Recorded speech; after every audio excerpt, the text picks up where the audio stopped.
Hello दोस्तों, अग्निवीर से related हम आप लोगों को 20 एमसीक्यूज बताएंगे जो कि आपकी परीक्षा की दृष्टि से काफ़ी इम्पोर्टेंट होगा।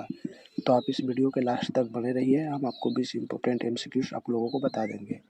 तो चलिए हम ज़्यादा लेट नहीं करेंगे, हम स्टार्ट करते हैं। अगर आप हमारे वीडियो पे पहली बार आए हो तो हमारे चैनल को सब्सक्राइब जरूर कर लेना, और ऐसे ही इम्पोर्टेंट वीडियो के लिए आप हमें बेल आइकन को प्रेस जरूर कर देना। तो सबसे पहला हमारा क्वेश्चन है, अग्निवीर योजना किस मंत्रालय के तहत लागू की गई है? ऑप्शन ए है गृह मंत्रालय, ऑप्शन बी रक्षा मंत्रालय, ऑप्शन सी शिक्षा मंत्रालय, ऑप्शन डी रेल मंत्रालय। तो इसका करेक्ट आंसर है बी, रक्षा मंत्रालय। क्योंकि जो अग्निवीर योजना का मंत्रालय के किस तहत के लागू हुआ था, तो यह रक्षा मंत्रालय के तहत लागू हुआ था। क्योंकि जो अग्निवीर का योजना है सुरक्षा से संबंधित है, रक्षा से संबंधित है, इसलिए इसका मेन आंसर है रक्षा मंत्रालय। क्वेश्चन नंबर दूसरा, अग्निवीर परीक्षा में अंकित अधिकतम आयु सीमा आमतौर पर कितने वर्ष की होती है? तो जो अग्निवीर की अधिकतम आयु सीमा है, जब हम फॉर्म भरते हैं तो उसकी अधिकतम क्या सीमा है? अगर उससे ज्यादा हमारा एज हो जाएगा तो हम फॉर्म नहीं भर सकते हैं। तो इसका राइट आंसर है 21 वर्ष। क्योंकि 20 वर्ष नहीं है, 26 वर्ष भी नहीं है, 21 वर्ष हमारा करेक्ट है। क्वेश्चन नंबर तीसरा, भारत के संघीय प्रणाली में केंद्र सूची किसके द्वारा निर्धारित होती है? तो ऑप्शन ए है राज्य सरकार के, ऑप्शन बी है संविधान की 7वीं, ऑप्शन सी अनुसूची, और ऑप्शन डी सर्वोच्च न्यायालय। तो इसका करेक्ट आंसर है संविधान की 7वीं।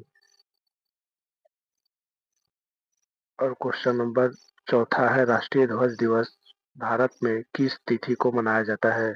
तो ये जो हमारा राष्ट्रीय भारत दिवस मनाया जाता है वह 26 जनवरी को मनाया जाता है। इसका करेक्ट आंसर है।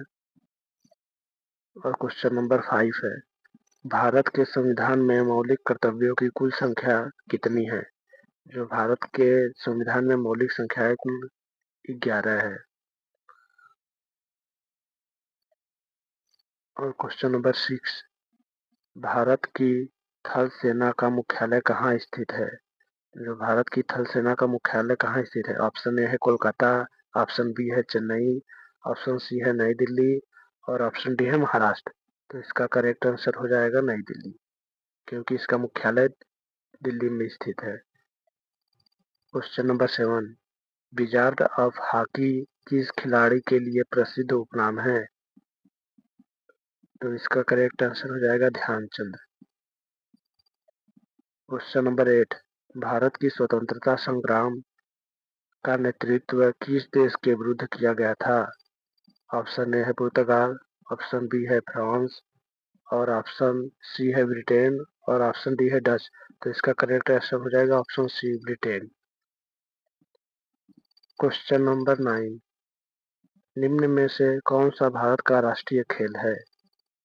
तो इसका आंसर आप लोगों को कमेंट बॉक्स में बताना है, क्योंकि ये सभी लोगों को पता होना चाहिए हमारा राष्ट्रीय खेल है। और क्वेश्चन नंबर 10, अशोक चक्र किस क्षेत्र में सर्वोच्च नागरिक सम्मान है?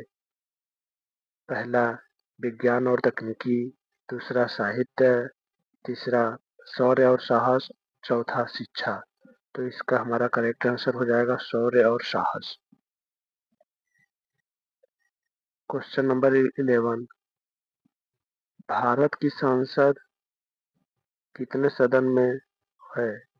पहला ऑप्शन है 1, दूसरा 2, तीसरा 3, और चौथा 4। तो इसका जो हमारा राइट आंसर है ऑप्शन 2, क्योंकि जो भारत में संसद की सदन होते हैं वो 2 होते हैं, पहला लोकसभा और दूसरा राज्यसभा। यहाँ पे हमने नीचे लिख दिया है पहले से ही। अब क्वेश्चन नंबर 12, अग्निवीर परीक्षा में सामान्य ज्ञान अनुभाग में आमतौर पर पूछे जाने वाले प्रश्नों और किस विषय पर आधारित होते हैं? ऑप्शन ए है केवल गणित, ऑप्शन बी है केवल खेल, ऑप्शन सी है भारतीय संविधान इतिहास और भूगोल, ऑप्शन डी विज्ञान।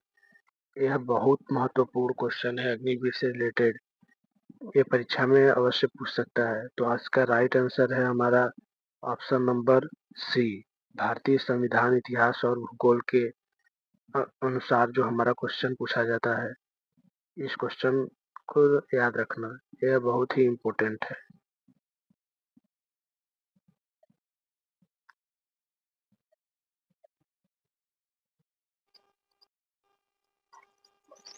क्वेश्चन नंबर 13वां, भारत का राष्ट्रीय प्रतीक क्या है? तो भारत का राष्ट्रीय प्रतीक हमारा ऑप्शन पहला है तिरंगा, दूसरा है अशोक स्तंभ, तीसरा है गंगा नदी और चौथा है भारत का मंदिर।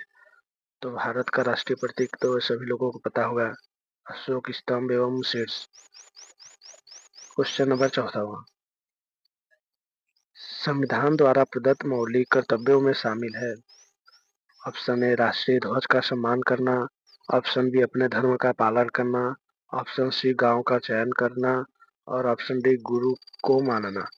तो यह चारों इम्पोर्टेंट है, चारों के चारों इम्पोर्टेंट है, लेकिन जो इसका राइट आंसर है, हमें सबसे ज्यादा अपने मौलिक कर्तव्यों में शामिल करता है, वह है राष्ट्रीय ध्वज का सम्मान करना। हमें राष्ट्रीय ध्वज का सम्मान करना चाहिए। वैसे तो ये सभी अपने अपने अनुसार अच्छे हैं, क्योंकि अपने धर्म का पालन भी करना चाहिए और अपने गांव का चयन भी बेहतर होता है, अपने गुरु को भी मानना अति आवश्यक है। तो लेकिन इसका राइट आंसर है ऑप्शन ए। क्वेश्चन नंबर 15वां, भारत का राष्ट्रपति किसका प्रमुख होता है? जो भारत का राष्ट्रपति है वह किसका प्रमुख होता है? ऑप्शन ए है केवल कार्यपालिका, ऑप्शन बी है केवल न्यायपालिका, ऑप्शन सी विधायिका, ऑप्शन डी सशस्त्र बलों का सर्वोच्च कमांडर। तो इसका मेन आंसर है ऑप्शन डी, सशस्त्र बलों का सर्वोच्च कमांडर। क्वेश्चन नंबर 16, निम्न में से कौन सा भारत का राष्ट्रीय पुष्प है? निम्न में से कौन सा भारत का राष्ट्रीय पुष्प है? ये तो बहुत आसान है, ये तो 90% लोगों को पता होगा, 90% का 100% लोगों को पता होगा। इसका ऑप्शन ए है गुलाब, बी गेंदा, सी कमल और डी चमेली। तो इसका जो आंसर देना है वो कमेंट बॉक्स में देना है, कमेंट बॉक्स में आपको इसका आंसर देना है। क्वेश्चन नंबर 70, अग्निवीर योजना के तहत सैनिकों को कितने वर्ष के लिए नियुक्ति किया जाता है?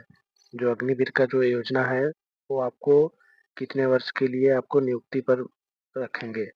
तो इसका राइट आंसर है ऑप्शन बी, 4 वर्ष के लिए, क्योंकि जो अग्निवीर का जो योजना है यह 4 वर्षों पर है लागू होता है। क्वेश्चन नंबर 18, भारत में स्वतंत्रता का उद्घोषण कब हुआ था? जो भारत में स्वतंत्रता का उद्घोषण कब हुआ था? पहला ऑप्शन है 15 अगस्त 1947, दूसरा 26 जनवरी 1950, ऑप्शन सी 2 अक्टूबर 1942 और ऑप्शन डी है 15 जनवरी 1950। तो इसका राइट आंसर है 15 अगस्त 1947 को जो हमारा स्वतंत्रता का घोषणा हुआ था। क्वेश्चन नंबर 19, भारत का राष्ट्रीय गान जन गण मन किसने लिखा है? यह बहुत ही इम्पोर्टेंट क्वेश्चन है, या आप किसी भी एग्जाम की तैयारी करते हैं तो यह क्वेश्चन पूछ सकता है। तो इसका पहला ऑप्शन है मोहम्मद इकबाल, दूसरा है रविंद्रनाथ टैगोर और सी का है सुभाष चंद्र बोस और डी का है भारतेंदु हरिश्चंद्र। तो इसका राइट आंसर है रविंद्रनाथ टैगोर, क्योंकि इन्होंने ही जनगण मन को लिखा है। और लास्ट हमारा क्वेश्चन है 20वां, निम्न में से कौन सा अग्निवीर परीक्षा में महत्वपूर्ण वर्गीकरण नहीं है? यह बहुत ही इम्पोर्टेंट क्वेश्चन है। ऑप्शन ए है GD general duty, option B है क्लर्क, ऑप्शन सी है टेक्निकल, ऑप्शन डी है फिल्म निर्माण। तो आपका जो आपके लिए महत्वपूर्ण है ये भी महत्वपूर्ण है, जनरल ड्यूटी, क्लर्क भी बहुत ही इम्पोर्टेंट है और टेक्निकल भी आपको मजबूत रहना होता है। और फिल्म निर्माण, हमें ये जो चौथा हमारा क्वेश्चन है इससे हमें कोई लेना देना नहीं है, इसलिए कोई लेना देना नहीं है, इसलिए हमारा यह क्वेश्चन सही है, क्योंकि हमें इससे कोई वर्गीकरण नहीं है, कोई लाभ नहीं है। तो हमारा एमसीक्यूज यहीं पर ख़त्म होता है। तो आप बताइए कि हमारा वीडियो आप लोगों को कैसा लगा। अगर आपको कोई डाउट हो तो हमारे कमेंट बॉक्स में लिख कर ज़रूर बताना, हम आपको उसका आंसर रिप्लाई ज़रूर देंगे। और भी एमसीक्यूज आपको चाहिए किसी भी परीक्षा से रिलेटेड तो आप हमारे कमेंट बॉक्स में ज़रूर बता देना। तो चलिए, थैंक यू, धन्यवाद।